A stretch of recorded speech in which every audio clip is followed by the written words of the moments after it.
All right.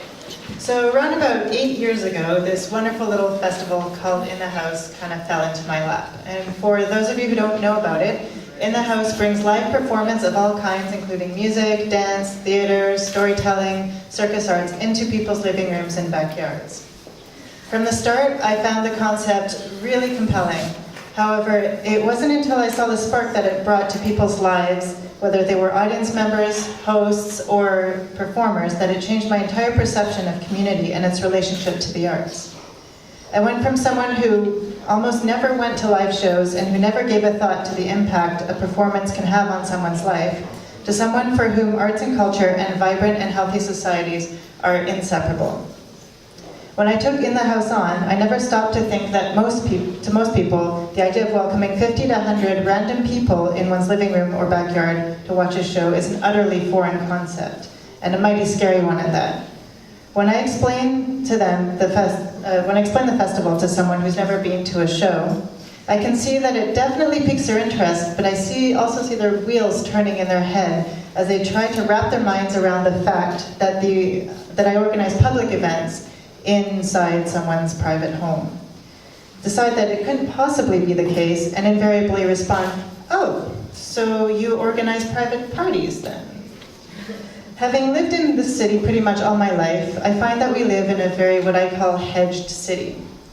In many areas, houses are completely surrounded by walls of trees and bushes. Pristine lawns and flower beds are tended by hired gardeners. Kids play in backyards or on their computers, completely separated from the outside world. And more often than not, people don't know their neighbors.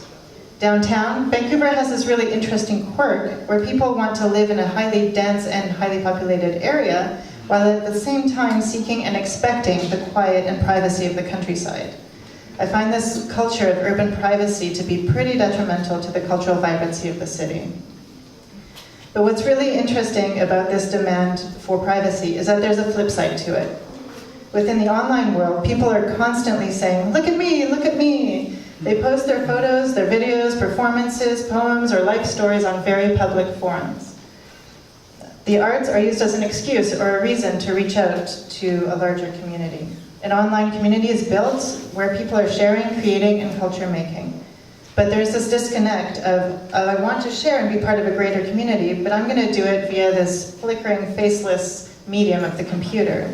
People and their audiences are separated by 2 screens and a lot of cyberspace. Once in a while, you'll get to a party and be introduced to somebody who'll say, "Oh yeah, I keep seeing your posts and your photos and your videos on Facebook. Nice to finally meet you in person." But until that chance meeting happens, it's all a faceless, impersonal connection. And what makes the biggest impact and creates a more sustainable, enjoyable society? Is it exposure to arts and culture without any human interaction? Or is it meeting people face to face and building a personal connection and community? The more shows I put on, the more I see how people thirst for immersive, original cultural experiences where they feel part of a larger whole. Vancouver is notoriously difficult for newcomers to break into social scenes. And you often have to know somebody who knows somebody who knows somebody who knows everything about what's going on. It's thus all the more important to create welcoming and safe spaces where the arts can be celebrated in all their forms, bringing together families, neighbors, and new friends. We need to create a setting where, for upcoming generations, community building via the arts is second nature. As it stands, by making so many shows inaccessible either through pricing, social norms, or venue rules such as age restrictions, we've taught our kids that we don't trust their capacity for appreciating and being inspired by a full-length show, and that their computer games and online interactions are more important and more their speed than a live show. Why would they understand that arts and culture are valuable and necessary when it's just not part of their social vocabulary?